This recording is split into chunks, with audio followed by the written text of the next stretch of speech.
Gente, boa noite. Muito obrigado pelo convite, sobretudo aí à AJA. E já na abertura do evento faço questão de parabenizar. Não conheço as funções de cada um, mas eu sei quem está direto fazendo contato com a gente vê movimentando. Então, nas pessoas da Villanelli, do Lucas, do Martorelli, eu gostaria de parabenizar pelo trabalho. Talvez vocês, como jovens advogados, talvez não tenham conhecimento de um outro tempo em que nós não tínhamos essa representatividade, não tínhamos essas oportunidades que a AJA tem trazido hoje. Então, eu vejo com bons olhos, sempre me coloquei à disposição, sempre que posso, quero estar contribuindo com os projetos, porque todos eles, até hoje, o que me permitiu participar, eu vejo uma oportunidade ímpar de trazer para os jovens advogados capacitação, treinamento, e aí em outros momentos nós podemos falar disso, mas não tenho dúvidas nenhuma que nós só seremos combativos, só conseguiremos consolidar nossa carreira profissional se nós tivermos conhecimento. Lutar de igual para igual com quem está do outro lado.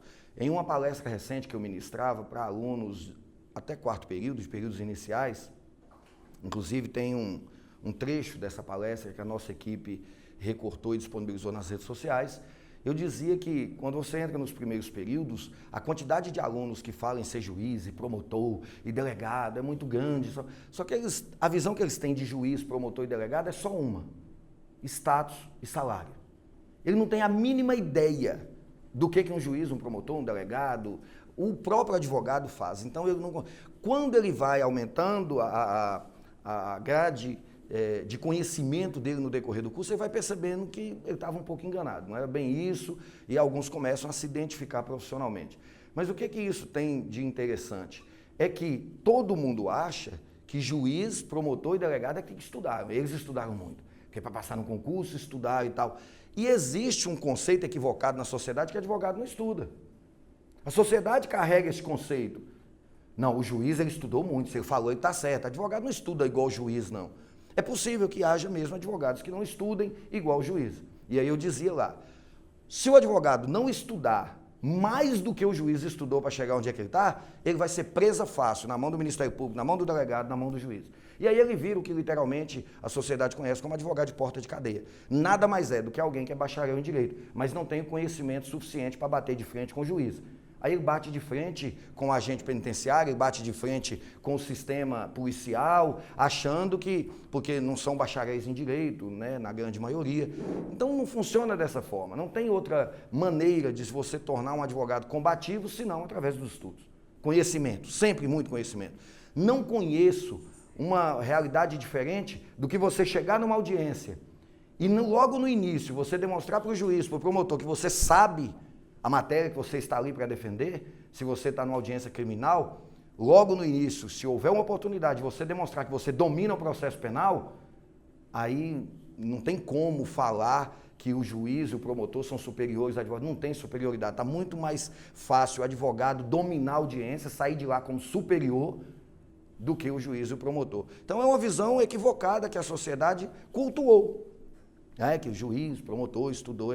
Então, quando eu vejo jovens advogados investindo em formação, em capacitação, isso me deixa numa satisfação enorme, porque eu percebo que o que nos espera à frente é um respeito maior com a figura do advogado.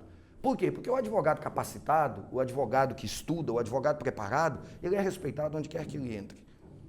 O que faz juiz, porque o juiz desrespeitou o advogado, porque o promotor e tal. Cada caso deve ser analisado individualmente. Mas eu, como membro da Comissão de Prerrogativa da OAB durante muito tempo, eu atuei nessa área, quase sempre, é triste falar isso, mas é verdade, de 10 vezes que eu fui acionado para defender um advogado que estava sendo desrespeitado nas suas prerrogativas, 9 vezes o advogado não tinha razão. Absurdamente isso é verdade. E por quê? Coisas das mais básicas. O advogado recusava de apresentar a sua carteira de advogado, sob o fundamento de que todo mundo ali na delegacia conhece ele. Que palhaçada é essa de querer carteira minha agora? Desconhece a lei, porque o Código, o Estatuto da Advocacia fala expressamente que a identidade profissional é de uso obrigatório do exercício da profissão. Então você percebe que é conhecimento, é falta de estudo, é porque não estuda mesmo. Ele acha que todo mundo conhece ele, ninguém tem direito de exigir dele uma carteira de advogado. Você entra em audiências, se o advogado tem conhecimento, a audiência será conduzida da forma como a lei determina, goste ou não goste quem está ali. E aí é inevitável que com isso você conquiste respeito. Então eu fico muito satisfeito com o trabalho seus, né, da AJA, nesse intuito de capacitar os nossos colegas jovens advogados. E indo ao ponto que nós nos propusemos, sem dúvida nenhuma nós temos vários aspectos relevantes para serem discutidos no início da advocacia. O advogado em início de carreira tem muitos desafios, muitos. O que eu vou falar aqui é apenas um deles. Ontem eu gravava uma live para o nosso portal e falava sobre 3 armadilhas no início de carreira para a advocacia criminal. E eu dizia lá, eu poderia falar de 200 armadilhas, mas o tempo não nos permite isso. Então eu escolhi, junto com a nossa equipe, escolhemos 3 principais armadilhas para tratar. São armadilhas perigosíssimas para o jovem advogado, da área criminal, e era o objetivo da nossa live ontem. E eu dizia lá, a primeira delas, eu não vou enfrentar tudo aqui, mas só para fazer um link com o assunto, a primeira delas é exatamente o primeiro cliente que o advogado tem, o jovem advogado, que liga para o advogado e fala assim, doutor, tem um mandado de prisão aberto para mim, e eu quero ver com o senhor o que nós vamos fazer. É tão interessante isso, que a resposta correta para se dar para o cliente é, vem aqui ao escritório que eu vou te levar na delegacia, eu vou te apresentar para você ser preso. Essa é a resposta correta. Agora, como que você diz isso para o cliente e conquista o cliente a te contratar? Que provavelmente, doutor, você está doido? Eu estou querendo te contratar para você me defender. Você já quer me apresentar para o delegado ser preso? Então, ou seja, como que você vai fazer isso chegar ao ouvido dele e ainda assim você falar com ele? Você vem aqui, você vai ser preso e ele te contratar feliz. Então é uma grande armadilha, porque o jovem advogado, por não ter essa experiência, pensa, calma aí, não vem agora não. Fica aí onde é que você está, deixa eu pensar aqui o que nós vamos fazer. E tal, onde é que você está? Olha que falar, onde é que você está? E você já sabe, a partir de agora você cometeu um crime, artigo 348, favorecimento pessoal. Você está ajudando alguém a se furtar a aplicação da lei. Então você deixou de ser advogado para ser bandido, igualzinho seu cliente. É uma armadilha perigosíssima para o jovem advogado, que não tem habilidade, não tem o traquejo com a advocacia criminal. Volta esse assunto, ele está diretamente ligado ao primeiro. Você sabe isso? Investindo na sua advocacia, treinando, capacitando, buscando conhecimento, isso que vocês estão fazendo aqui agora. E aí, quando Lucas Martorelli fez o primeiro contato, depois o Lucas fez o contato comigo, nos foi dito, no primeiro momento, qual era o projeto, qual era a proposta, e eu falei assim, ótimo, vamos lá e tal, eu fico empolgado, eu adoro isso, né? Eu sou professor por natureza, eu adoro dar aula, vamos chamar para discussão, qualquer hora que for eu vou. E aí, vamos ao tema. Aí surgiu no primeiro momento a fala, você podia falar de captação de clientes. Eu falei, show de bola, fechou. Primeira coisa, nunca mais pronuncie captação de clientes. E se alguém dentre vocês tinha essa ideia, e principalmente uma ideia equivocada que fala assim, eu quero aprender como captar clientes. Nunca queira aprender, porque captar é ilegal. A terminologia captação de cliente é expressamente vedada no artigo 39 do Código de Ética e Disciplina da OAB. Captação, esse termo é ilegal. E acreditem, vocês ouvirão, e já ouviram muitos falarem dele, e ouvirão em eventos jurídicos, captação de cliente. E aí talvez seja até importante eu pontuar por que digo isso com essa ênfase. Atualmente, eu estou como conselheiro, e eu digo estou, né? Porque não posso falar eu não sou, eu estou. Amanhã pode ser que eu não esteja mais. Mas eu estou como conselheiro seccional, subseccional da OAB. Qual é o papel do conselheiro? É instruir e emitir parecer em todos os processos administrativos contra advogado. Ou seja, me deram uma árdua função de ser inimigo seus. Inimigo do advogado. E por que eu falo isso? Uma árdua função de ser inimigo dos advogados. Porque o meu papel é pegar no seu pé. O que eu souber que você estiver fazendo de errado, você vai responder a processo administrativo. Isso não é uma função muito boa, não, gente. Sinceridade, eu estou com os dias contados, já manifestei isso, Estou com os dias contados, não pretendo continuar lá muito tempo, não. Porque, primeiro, existe um mundo assustador que a gente não tem contato com ele. Nós, e eu estou aqui falando nós, em letra maiúscula, negrito, tamanho 14, sublinhado, nós não fazemos parte de um mundo negro da advocacia. E para falar de como conquistar seus clientes, eu preciso tocar nesse assunto. Nós não estamos pretendendo fazer parte desse mundo negro da advocacia. Mas nós temos colegas que vocês não têm ideia do que são capazes de fazer. Tem processos que chegam na minha mão que dá vergonha de dizer que eu pertenço à mesma classe daquele cidadão. As coisas das mais absurdas possíveis. Casos de advogado trancar uma testemunha dentro do fórum, numa porta, para ela não comparecer para depor, e ele ir embora e ela ficar lá trancada e ser descoberta à noite. Você não é capaz de acreditar que um advogado faz uma coisa dessa. E eu não estou falando daquele advogado que pegou 100% das verbas de uma advocacia previdenciária, daqueles, como é que chama o nome, que fica para trás lá, que eu não advogo nessa área, dos retroativos. 100% dos retroativos o advogado pegou. E até hoje o aposentado acha que ele não foi aposentado ainda. Ele acha que a aposentadoria dele está em caráter liminar. Até hoje.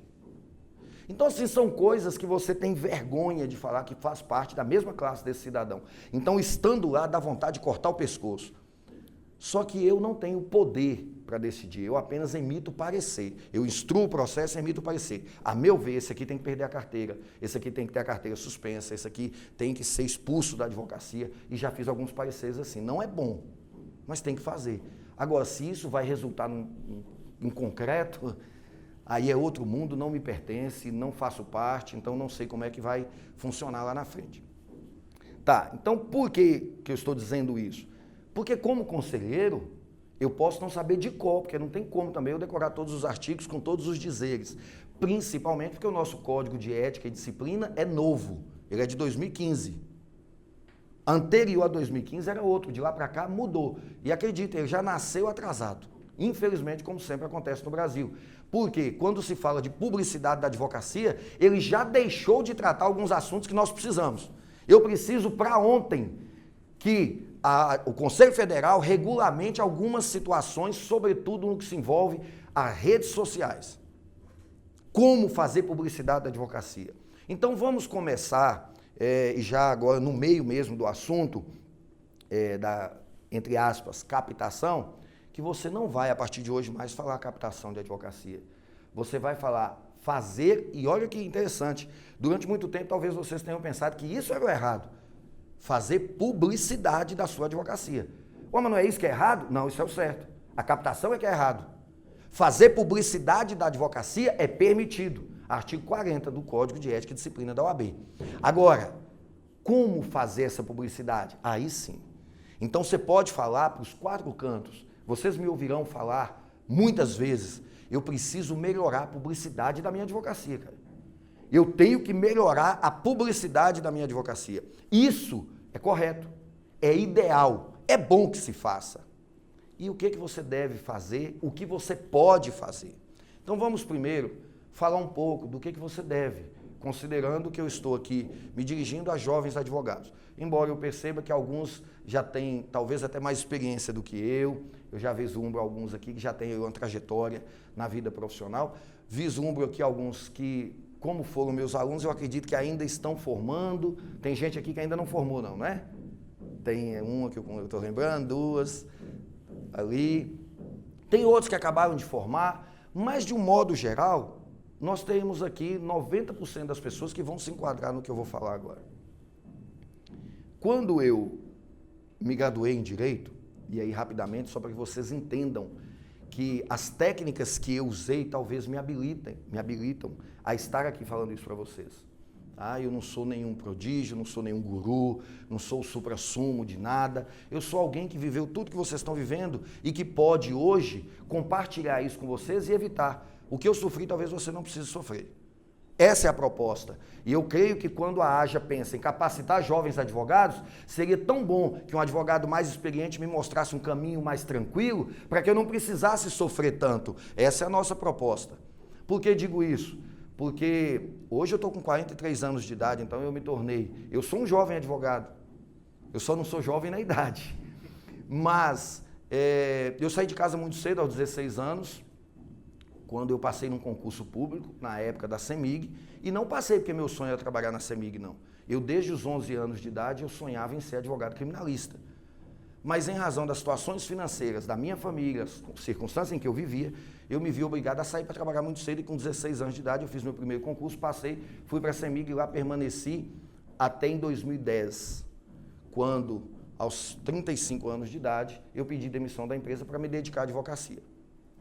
Então, eu me formei em 2008, mas de 2008 até 2010, eu formei em dezembro de 2007, mas eu não conseguia desenvolver nada na área jurídica em razão do meu trabalho na CEMIG, que não tinha nada a ver com direito. Mas chegou um momento que eu precisava cortar o cordão com a CEMIG, sair, então fui para a advocacia, realizar meu sonho, e aí acreditem, não é, hoje eu costumo dizer, e falo isso às vezes até para o estagiário no escritório, às vezes a pessoa me vê e fala, professor Arlen Freire, o Arlen Freire é advogado criminalista, aí me vê trabalhando, fala, não, cara, eu queria ser um advogado criminalista sim, tudo bem, cara, beleza, seja bem-vindo, conte comigo, o que você precisar, mas talvez o mais interessante é você entender como que isso começou. Porque a hora que você entender como que isso começou, você vai perceber que talvez não tenha diferença nenhuma da sua situação. O que te aflige hoje, já me afligiu muito. Quando eu graduei, quando eu formei e eu não conseguia desenvolver nada na advocacia, chegou um ponto que eu me senti sufocado, que eu pedi demissão da CEMIG, eles me mandavam para o departamento médico, psicológico, eu não estava bem, como é que você vai pedir demissão do emprego? Você tem escritório? Eu falei, não. Você tem cliente? Eu falei, não. Você vai fazer o quê? Eu disse, cara, eu nasci pelado, banguelo, sem cabelo, e hoje estou ficando sem cabelo de novo, mas pelo menos banguelo eu não estou. Então, se eu construir, eu posso construir de novo. Eu vou começar do zero. O Arlen, pelo amor de Deus, cara, você tem ideia do que é a advocacia lá fora? Olha o tanto de concorrente. Gente, vocês não têm ideia do que tem que falar. Qual área que você quer advogar? Isso, o meu gerente. O gerente é um cara que tem muito conhecimento, né, velho? Tá, não sei o que, o cara é experiente. Eu falei, qual área que você quer advogar? Criminalista. Eu falei, moço, você tem ideia do tanto de criminalista que tem nessa cidade? Arlen, você vai viver de quê? Provavelmente você já pensou isso na sua carreira. Meu Deus, mas eu optei tal área, mas olha o tanto de gente que tem nessa área, como é que eu vou conseguir crescer desse jeito? Se eu tivesse pensado assim, eu estava na CEMIG até hoje. E acreditem, foi o que eu aprendi dentro da CEMIG que me deu a capacidade de pensar diferente. Porque lá eu era supervisor, eu era gestor de equipe, e eu recebi vários treinamentos, e alguns desses treinamentos eu usei não para a CEMIG, eu usei para mim, para meu crescimento pessoal. E eu pensei assim, cara, eu vou começar do zero. E aí vem uma parte que traduz essa ansiedade, traduz esse sofrimento, e teve uma época, a InterTV fez uma reportagem aqui, um documentário aí, falando sobre os concursos públicos, e eles queriam entrevistar alguém que tinha feito a ordem inversa. Chegava na sala, tinha 200 alunos tentando, fazendo cursinho para entrar concurso, para entrar na carreira pública. E eles ficaram sabendo nas entrevistas que tinha pessoas que fez a ordem inversa, estavam no serviço público e foi para o privado. Eles queriam saber, e aí me indicaram meu nome, eles foram lá no escritório. Quando chegou nesse ponto da conversa que eu vou falar agora, eu fiquei muito emocionado e lá na entrevista eu chorei muito na hora de falar. Hoje eu acho que eu não choro mais não, hoje eu dou conta de falar. Porque isso traduz muito o que vocês talvez estejam vivendo ou acreditem, ainda vão viver. Mas isso não é vergonhoso não. Isso faz parte, o que você vai ser no futuro depende de como você vai encarar isso hoje. O que aconteceu comigo? Eu saí dia 5 de agosto, 1º de julho eu saí da CEMIG. Há 10 anos eu não sabia o que era ter férias no mês de julho. Eu trabalhava em escala, então às vezes eu trabalhava sábado, às vezes eu trabalhava domingo, trabalhava feriado, trabalhava à noite, trabalhava em escala. Virei minha família e falei assim, nós temos um mês para a gente fazer o que quiser. Depois eu vou ter que trabalhar de novo, porque eu tenho que arrumar um jeito de continuar a minha vida, meu sonho, eu tenho que ir atrás dele. E aí ficamos um mês sem fazer nada, fomos passear e tal. Dia 5 de agosto eu abri meu escritório. Avenida Afonso Pena, número 486, sala 202. Foram semanas e semanas, várias, exatamente assim, ó. Várias. Acreditem. Foram talvez os momentos mais difíceis para mim. O telefone não tocava, quando tocava era engano. Eu não tinha dinheiro para alugar uma sala num lugar de luxo, então eu aluguei a sala onde ninguém alugava, ou seja, no último andar, com 3 vãos de degraus. Porque lá ninguém alugava, então era mais barato, então foi lá que eu consegui alugar. E foi lá que eu aluguei minha sala. Comprei os móveis em várias prestações. Mas não aparecia cliente, no final do mês o aluguel ia vencer, a conta de telefone ia vencer, e aí vinha alguém caminhando no corredor, deve ser um cliente. Aí era alguém perguntar, o senhor sabe onde é que o escritório do doutor fulano aqui? Era procurando outro advogado. Cada situação dessa era uma facada. Falei, moço, mas não vai aparecer ninguém aqui me procurando? Mas ali naquele momento, nasceu o advogado que é hoje. Porque eu estudei livro de penal e processo penal de 7h30 da manhã até 5h30 da tarde durante 3 meses, sem parar. Minha primeira causa de expressão apareceu em novembro. Até novembro, eu não tive nada de expressão. Eu tinha um negócio aqui no juizado especial, uma coisinha assim, mas chegou uma causa que me brilhou os olhos, chegou em novembro. Só que a hora que ela chegou, eu estava pronto. Eu já tinha lido todos os livros de processo penal que vocês imaginarem, de capa a capa, todos os livros de direito penal de capa a capa. Eu não sabia, naquela época eu só estava lendo porque eu não tinha outra coisa para fazer não. Porque se me deixasse escolher, eu queria estar fazendo audiência, eu não queria estar lendo doutrina não. Mas Deus é muito sábio. E às vezes tudo que nós precisamos é ter a sabedoria para entender que para todas as coisas na face da terra há um tempo determinado por Deus. Naquele momento Deus me preparava para os meus maiores desafios. Quando a grande causa chegou para mim, aquela que eu tinha sonhado, falei, agora eu vou advogar, o que você me perguntasse de penal e processo penal, eu estava pronto para responder. E ali talvez nasceu o professor, que tem a segurança de falar de penal e processo penal, de falar das doutrinas. Eu brinquei hoje de manhã, eu estava dando aula, falei com os alunos, falei assim, é neurose, gente, não acompanha não, que é doido, vocês não podem seguir tudo que qualquer doido fala não. Mas a minha neurose com o processo penal é tão grande que dependendo da doutrina que você me fala, eu falo até qual é a página que o autor fala isso. Porque é minha vida, cara, eu só sei fazer isso, é isso que eu sou fascinado, eu sou apaixonado, eu sou um cara vocacionado, realizado e abençoado por Deus. Mas hoje está muito lindo, mas não foi sempre assim não. Foi igualzinha com vocês. E aí o que todo mundo pergunta, Arlen, mas como fazer a minha publicidade na advocacia de forma ética e eficaz, sem violar o código, mas de forma que produza resultados. Não é uma forma matemática exata, não é uma receita de bolo, mas existem técnicas que podem te ajudar muito e que talvez vocês não precisam passar pelo que eu passei. Hoje eu posso ver, hoje depois que eu olho e vejo tudo que eu passei, tudo que aconteceu, eu assim, eu faria isso diferente, isso aqui eu faria diferente. O que é a publicidade da advocacia?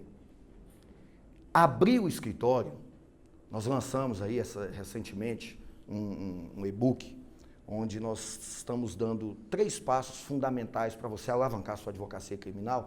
E uma das coisas que fala nesse e-book é, o primeiro grande erro do advogado que começa a carreira é abrir o escritório e sair falando, agora eu tenho um escritório. E tá, escritório e tal. Alguns, a vida já o preparou para isso, ele pode abrir o escritório. Alguns já têm uma preparação pretérita, anterior talvez até ao direito. Mas a grande maioria não tem. Você não tem nome, você não tem credibilidade, você não tem representatividade, você não é conhecido. O que te faz pensar que vai chegar alguém no seu escritório? Esse é o primeiro grande erro. Não pense no escritório. Pense o seguinte, quem me conhece como advogado? Qual o perfil de pessoas que eu quero que me conheçam?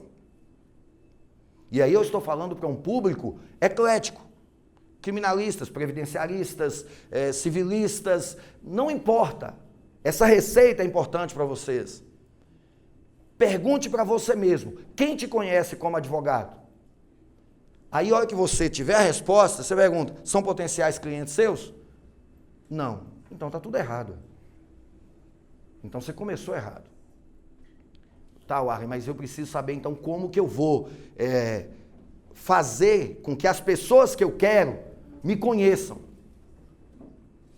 Simples não é, mas existem formas muito eficazes disso acontecer. Eu sempre quis ser criminalista. Aí quando eu formo, eu estou na CEMIG. Até onde eu sei, não é um ambiente de bandidos, de potenciais clientes meus. Todos me falavam, por que você não advoga na área trabalhista? Eu estou com ação de 30% para entrar contra a empresa. Eu falei, cara, na área trabalhista ninguém mata ninguém, isso não tem emoção não quero isso não. Eu quero área criminal. Mas onde todo mundo me conhecia, bem ou mal, se de repente, eu acredito que eu tinha na época, saí de lá, graças a Deus, de cabeça erguida, se eu tinha uma boa reputação na empresa, que bacana, eu já estava começando bem. Tá, mas ninguém ali é meu potencial cliente. Então observem que o meu cenário não é muito diferente dos seus, não. Quando eu formei, meu pai não é advogado, minha mãe não é advogada, meu irmão não era advogado, minha irmã não era advogada, meu tio, meu avô, meu pai, não tinha ninguém. Eu falei, tá, mas alguns têm a graça de Deus de ter nascido numa família de advogados, o caminho encurta um pouco mais. Em outras situações, talvez a responsabilidade é maior. Mas a grande maioria vai estar na mesma situação minha. Eu trabalhava numa empresa do setor energético, não tem nada a ver com a área do direito, e eu não vinha de tradição de família de advogados. Então, como que eu ia fazer, boa noite, como que eu ia fazer a publicidade da minha advocacia para os clientes que eu queria? Quais os clientes que eu queria? Criminal. Ué, mas eu não tinha nenhum amigo bandido. E graças a Deus, continuo não tendo até hoje. Então observem que não é assim. Então qual seria? Na minha época, foi uma estratégia. Hoje, as coisas mudam, evoluem. Hoje eu sugiro outra estratégia. E pode ser que daqui o ano que vem tenha que ser outra. E você vai ter que se reinventar várias vezes. Mas algumas eu posso sugerir para vocês. Aqui nós estamos num ambiente onde quase todos advogam ou vão advogar em cidade grande, Montes Claros. Mas quando você está numa realidade de uma cidade do interior, quem vai advogar em Brasília de Minas, em Janaúba, em Espinosa, em Mato Verde, em Manga, em Itacarambi, em Curveiro, Bocaiúva, não importa. Quem vai advogar nesse tipo de cidade, a cultura é diferente. E aí você tem que pensar o seguinte, eu quero me consolidar. Como é que você faz a publicidade da sua advocacia? Mostrando para as pessoas que você é um advogado criminalista e que tem conhecimento. Para que você construa, antes de construir um escritório, construa credibilidade. Para que as pessoas confiem e resolvam te procurar, mesmo sem nunca ter conversado com você. E aí, certa feita, data recente, uma ex-aluna esteve no meu escritório, e isso é comum, eu sempre as recebo, os colegas, eu sempre recebo no escritório também. O Arlen me dá uma dúvida, o Arlen me ajuda nisso aqui, o Arlen, o que eu posso fazer nisso aqui? E aí veio uma colega da cidade do interior, Arlen, eu montei meu escritório e estou querendo advogar, eu quero que o senhor ajude e tal. Eu falei assim, primeiro, fecha o escritório, dá vontade de falar, né? Mas não é, já tinha aberto, deixa. Mas eu falei, quem na sua cidade te conhece como advogado? Aí a pessoa dá um desespero, porque ela não tem nem o que responder. Ela diz, não, mãe sabe que eu formei, pai também está sabendo, meu namorado até veio minha formatura comigo, eu falei, bacana, cara. Olha para você ver, né, que nível que as coisas estão. Então vamos lá. Provavelmente você deve morar em algum bairro da sua cidade e lá deve ter alguma escola. Chega na escola e se oferece para ministrar uma palestra sobre combate às drogas. O que tem isso com a advocacia? Lógico que tem, ué. Você vai chegar lá, vai ministrar uma palestra sobre as drogas e vai falar tudo que você sabe da lei de drogas. Você vai falar do que é prisão e tal, não sei o quê, e lá no slide vai ter o seu nome e seu e-mail. Ah, mas o estatuto permite? Lógico. O estatuto não permite é que você coloque no slide. Caso tenha algum problema criminal, pode me ligar que eu estou assunto para isso. Você não pode. Mas você pode colocar seu nome e seu e-mail. E no final da palestra, eu agradeço a todos. Se alguém tiver alguma dúvida sobre a lei de drogas, pode mandar um e-mail que eu terei o maior prazer em responder. Acredite, você tem 40 alunos chegando em casa e vai assim, papai, mas foi um advogado na escola hoje. Que só precisa de eu vou querer ser advogado também. Em algum momento alguém vai falar assim, aquele advogado que foi na escola, você não tem o telefone dele aí não? Não, eu tenho um e-mail. Eu sei quem é ele. Ele é filho de dona fulana. Ele mora na esquina. E acreditem, a cidade inteira assim, ó, eu sei que quem fala muito bem de drogas, da lei de drogas, é fulano. Olha você já sendo rotulado como especialista. Aí tem uma associação de bairro e está tendo muito crime contra a honra na internet, né? Virou moda agora. Chega na associação de bairro, chega na associação do condomínio, chega no local, na sua igreja, onde você é fiel, participa do grupo da igreja, chega no grupo de amigos e sugere, gente, isso é tão importante, nós precisamos sentar para discutir isso um pouco. Se vocês quiserem, eu preparo um bate-papo para vocês. Ou o Arlen faz isso, cara, o tanto de gente que está aí mandando e-mail, WhatsApp, comentando no Facebook e não sabe que está cometendo crime, prepara aquela palestra. Sabe aquele dia que não tinha cliente no escritório, que você ficava só estudando? Pois é, chegou a hora. Fique à vontade, gente. Chegou a hora, pega todo esse conhecimento, prepara aquela palestra e vai lá e dá um show. E coloca o e-mail lá embaixo. Olha que alguém fala assim, ó, moço, eu não sei não, esse negócio de internet, crimes de internet, quem entende muito é Dr. Martorelli, procura ele. Ele deu uma palestra, você precisa de ver. Em algum momento, Martorelli saiu falando que ele é advogado especializado em crimes cibernéticos, se alguém tiver algum problema pode contratar ele? Não, mas essa publicidade é aceita. Ou seja, o que eu quero dizer com isso? Construa a sua publicidade. Permita que a sua sociedade, onde você convive, te conheça como advogado, mas não qualquer. Um advogado que é zeloso, que é cuidadoso. Então tome cuidado nos detalhes. O slide bem feito, a roupa bem arrumada, os trajes bem afinados. Gente, mas você mudou, não é mais aquela pessoa. Realmente, mudei muito. Você pode pensar, assim, ainda bem. E fala para todo mundo que eu mudei, viu? Faz questão que falem isso. Porque é essa mudança que vai atrair os clientes. Você não capta cliente. O cliente é que vai captar você como advogado. E aí você entra numa determinada área, e eu falo isso muito no nosso escritório, com a nossa equipe, que é o seguinte, eu não quero que o cliente me escolha. Não quero isso. Eu quero escolher o cliente que vai frequentar meu escritório. Você precisa ver isso como um projeto a médio prazo. Eu vou escolher o cliente que eu quero que frequente meu escritório. Por que isso? Porque isso vai te dar tranquilidade para trabalhar. Eu sou criminalista. Mas não são todos os casos criminais que eu pego. Mas você acha que eu vou sair falando por aí que não é qualquer caso criminal que eu pego? Não existe marketing negativo pior do que esse. Não, eu sou criminalista, mas não é qualquer caso, não. Aí o cara já fala assim, ó, eu conheço um criminalista, mas eu não sei se vai pegar só o quê, que não é qualquer caso que ele pega. O cara já fala, ó, então deixa, eu quero um que pega tudo. Então você não precisa falar isso.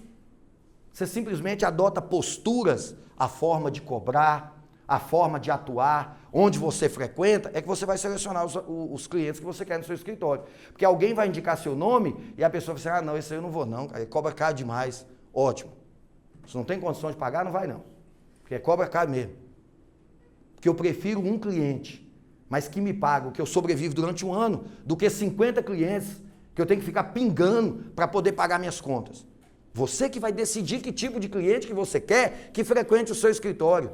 Não é confortável você saber que uma família ganha um salário mínimo, está passando necessidade em casa para pagar a prestação do seu escritório. Manda esse cara para a Defensoria Pública. Isso não é confortável para ninguém.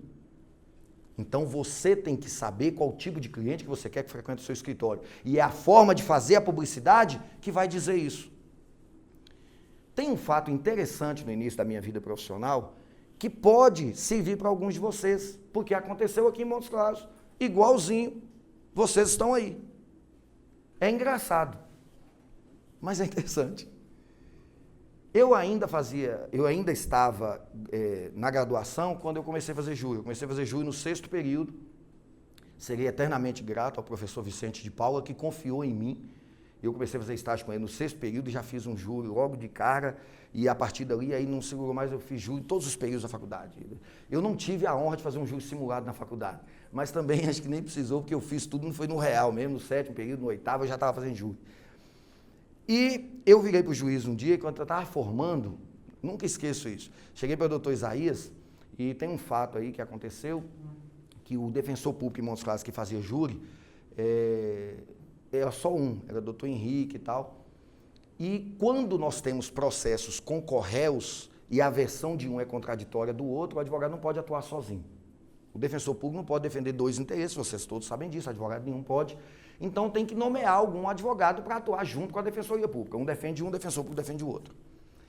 E aí eu cheguei para o doutor Isaías na época, assim que eu formei, o doutor Isaías já me conhecia, porque eu fazia júri direto, na época ele era o juiz do júri, eu peguei meu cartão, entreguei para ele e falei assim, doutor, e aí, gente, um detalhe, lá no e-book, inclusive, eu falo disso e faço questão de repetir para vocês. Para isso acontecer, eu já estava fazendo júri com ele, 6º, 7º, 8º, 9º, 10º período, tinha quase 2 anos ali, direto contato com ele, eu tinha essa liberdade. Você não vai chegar em qualquer juiz que você não conhece, dar um cartão, qualquer coisa, só me liga, doutor, se eu precisar. Não é assim, você tem que cultivar esse ambiente primeiro. Se você vê que é o juiz que vai te dar essa liberdade, igual o doutor Isaías deu, doutor, eu sei que de vez em quando vocês precisam nomear advogado de júri. A lista de dativos que tem na OAB, ela é inútil para júri. Por quê? Porque o juiz nomeia um, aí o cara vem, recurso porque eu não faço júri. Nomeia dois, recurso que eu não faço júri. E o processo seguindo, quase prescrevendo. Então é muito complicado para o juiz saber quem é o advogado que faz júri. Então eu cheguei para ele e falei, doutor, se precisar uma hora que o defensor público não puder, meu cartão está aqui, o senhor me nomeia. Não, tudo bem, beleza. Passou o tempo e tal, beleza. Aí doutor Henrique, ele teve um problema de saúde, foi internado e aí depois veio a falecer, mas no primeiro momento ele ficou aí 2 meses internado e em razão disso os processos do júri travaram. Doutor Isaías, então, resolveu nomear advogados para fazer os processos do júri que estavam todos travados. Um belo dia, e aí, só fazer um parênteses antes, que aí depois nós vamos abrir para vocês perguntarem e nós podemos explorar mais os assuntos, mas antes, naquele período em que o escritório ficava assim, ó, eu tinha um cliente, numa ação contra a TIM, em uma das varas cíveis da comarca de Montes Claros. Um cliente. Isso pode ajudar você.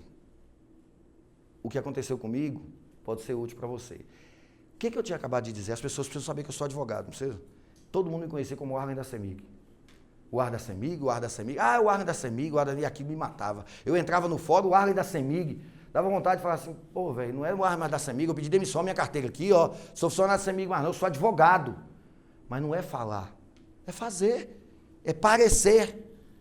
Então eu vestia terno e gravata todo dia, segunda, terça, quarta, quinta e sexta, ia no fórum. Fazer o quê? Nada. Eu sou advogado, o advogado vive onde? Escritório, fórum, escritório, tendo processo ou não tendo. E aí eu fazia um negócio, que hoje eu não sei se eu faria de novo não, mas se vocês fizerem eu não vou achar vergonhoso não. Eu chegava na sala da UAB, boa tarde, tal. Todo mundo tem que saber que eu sou advogado, porque não é todo mundo que é criminalista. Vai aparecer alguém ali, moço, eu estava precisando do criminalista, que bom que você está aqui e tal. Aí eu chegava, sentava lá na mesinha do Siscom, digitava o número do processo. Aí aquela matricial, saiu o andamento, né? Eu digitava o mesmo número de novo. Eu digitava umas 10 vezes. Aí pegava aquela fila, ficava uma ficha grandona assim de andamento de processo, mas era tudo um processo só. Era um processo só. E eu saía no corredor do fórum. Fiz isso. Saí no corredor do fórum. Se alguém me encontrar, ô doutor, tudo bem? Ele pode só não ter falado nada, mas só tanto processo com o Arlen, tá? Agora começou esses dias, o que esse cara tá fazendo? Eu sou advogado, velho, tô matando a pau, você não tá sabendo. E tal, não sei o que, fui. Aí eu chegava, meu processo era numa secretaria civil. Por exemplo, eu não vou falar secretaria não, mas por exemplo, primeira secretaria. Eu pegava, destacava um, chegava na primeira vara criminal, destacava, quer dar uma olhada nesse processo, por favor? Aí depois não, doutor, isso aqui é na civil. Meu anjo, desculpa, não era aqui não, desculpa, viu gente? A primeira criminal está sabendo que eu estou advogando. Como é que a primeira criminal ia saber que eu estava advogando se não fosse assim? Eu não posso chegar lá, abrir a porta, gente, ó, estou advogando a partir de hoje, viu? Não pode. Aí eu saía, entrava na segunda criminal com a mesma fichinha. Dá uma olhada nesse processo. Entrava. Hoje, eu entrava na primeira e segunda criminal. Amanhã, na primeira de Fazenda Pública, na segunda de Fazenda Pública. Depois da manhã, no júri. No final da semana, todas as secretarias do fórum sabiam que eu estava advogando.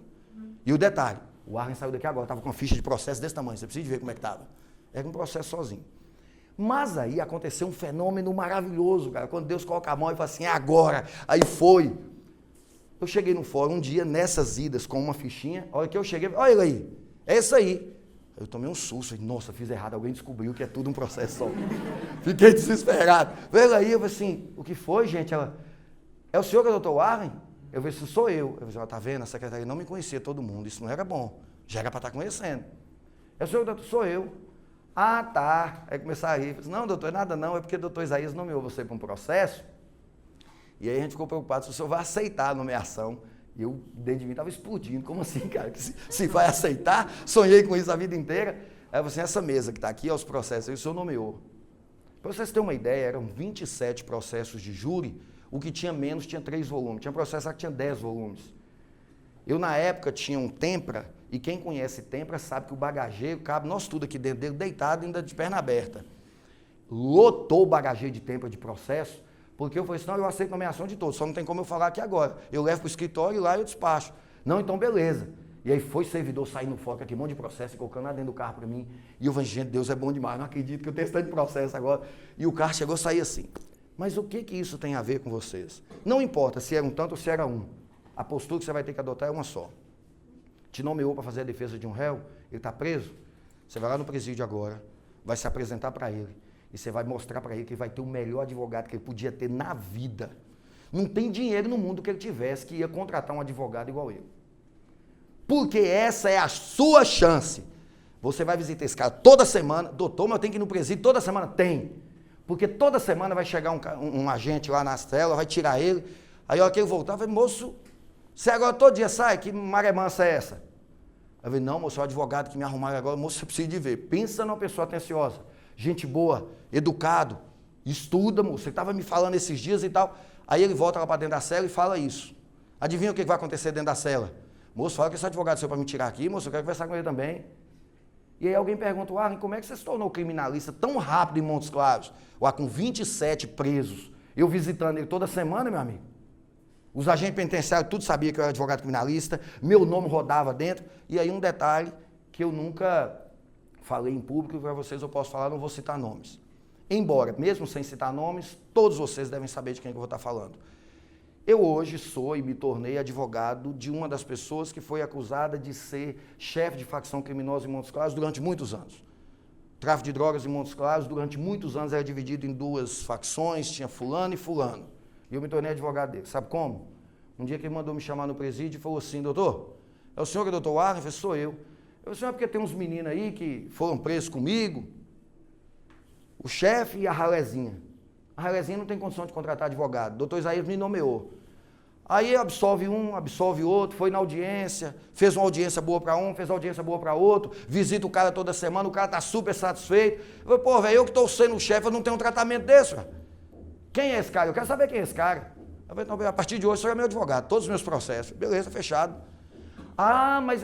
E aí, eu saí fazendo propaganda em rádio? Não, sua propaganda é a sua credibilidade. A credibilidade que você constrói, a seriedade como você vai conduzir os seus processos, tratar o seu cliente, com certeza o doutor Marcos vai falar sobre isso, a sua relação com o seu cliente, e o Lucas foi bem pontual, é o que existe de mais valioso na sua advocacia. Você construiu a imagem, você seguiu o que eu estou te falando, conseguiu construir a sua imagem na advocacia, você tem credibilidade. A hora que fala de criminal, alguém sempre lembra de você. Aí chega o cliente, aí você não sabe lidar com o cliente. Não adianta nada. Acabou. E para encerrar e abrir para as perguntas, eu não sei nem quantos minutos tem, mas já deve estar passando. Vixe, já passou, por que vocês não me avisaram, gente? Muitos, talvez, demoram a perceber. Quem já foi meu aluno já me ouviu falar isso em sala de aula. Se não ouviu, vai ouvir agora. E se já ouviu, vai ouvir de novo para relembrar. Para muitos de vocês, a construção da sua credibilidade começa dentro da sala de aula e muitos não percebem isso. Eu sou professor de processo penal, sou professor de direito penal, aí eu chego dentro da sala, sempre eu faço essa provocação. Eu poderia ser professor de direito do trabalho, poderia ser professor de processo civil, direito do consumidor. E a regra funcionaria do mesmo jeito. Eu chego dentro da sala e tal, não sei o que, eu falo, gente, beleza, mas eu vou trocar no assunto aqui, deixa eu ver quem é bom de penal mesmo, quem gosta de penal. Eu sempre falo, sabe por quê? Porque a turma sempre vai apontar para alguém. A turma sempre vai apontar. Nós temos aqui um caso, eu cheguei na sala, eu falei, sabe penal? Não, se fosse processo civil era o Lucas. Não sei se você lembra disso. Primeira aula na turma de Lucas, a turma falou, não, se fosse processo civil era o Lucas. Beleza, eu não sei se o foco dele era civil ou criminal, mas ele fez um marketing na turma dele, que a turma dele apontava ele como referência em processo civil. Aí eu te pergunto, quando a turma toda apontou para um aluno, a pergunta que eu faço, o que você está fazendo que você está apontando para os outros e não para você? Eu chego na sala, eu quero saber quem é bom em penal, quem gosta de penal. Aí todo mundo aponta. Doutor Ivanelli, eu apontei o doutor Ivanelli, por que você não apontou? Sou eu, professor, eu gosto de penal. Pois não, o que você quer saber? Por que você não aponta para você? Por que sempre a turma aponta para alguém? Porque esse alguém aprendeu a construir a credibilidade, a imagem dele, primeiro do que você. E você está ajudando ele a construir a credibilidade dele. Porque tem que ter espírito de liderança, é assim, coloca os outros para trabalhar para ele. Coloca os outros para fazer o marketing para ele. Ele não precisou falar que ele é bom em criminal. Os colegas todos falam. Acredite. Ali dentro começa a sua representatividade. Quando você formar, alguém vai falar assim, ah, você que é advogado, eu estou precisando de um criminalista. Vou te indicar meu colega. Pensa num cara que desde o primeiro período era o cara. Aí você pensa assim, e acha que um advogado se consolidou na carreira da noite para o dia? Não. Se você quer ser advogado, a mesma coisa que faz um juiz e um promotor virar noites e noites estudando para passar para promotor e juiz e depois ele não precisa ter credibilidade nenhuma, porque ele é ruim, ele é a pessoa mais insuportável da face da terra. Na cidade ninguém suporta ele. É uma briga todo dia que tem audiência com ele, mas ele não está nem aí para você, meu amigo. O salário cai na conta toda semana, todo mês. Agora você não. Você tem que pegar esse tempo que o juiz ficou dentro de um quarto estudando, você também vai pegar e estudar, construir a sua imagem, a sua projeção. É o que eu costumo dizer. Principalmente os jovens advogados têm uma ideia equivocada. O juiz ganha tantos mil. Quantos anos ele estudou para ganhar tantos mil? Estuda também que com tantos anos que ele tiver, você também vai ganhar isso. Ou mais. Um advogado que construiu a sua carreira sólida, com 10, 15 anos. Hoje alguém fala assim, doutor fulano de tal, moço, eu estava olhando o portal da transparência, igual tem um juiz aqui. Portal da transparência, 67 mil. Tem quantos anos que ele é juiz? Só que eu conheço tem 18. Então vamos fazer o seguinte, vamos trabalhar a sua advocacia, daqui 18 anos você me chama para a gente conversar, para ver como é que está a situação. É fácil, cara, falar, todo mundo acha, advocacia é uma carreira que também requer estudo, preparação, investimento na sua imagem, investimento na sua reputação, tudo isso você precisa saber para fazer a publicidade eficaz, aquela que vai resultar em frutos para o seu escritório.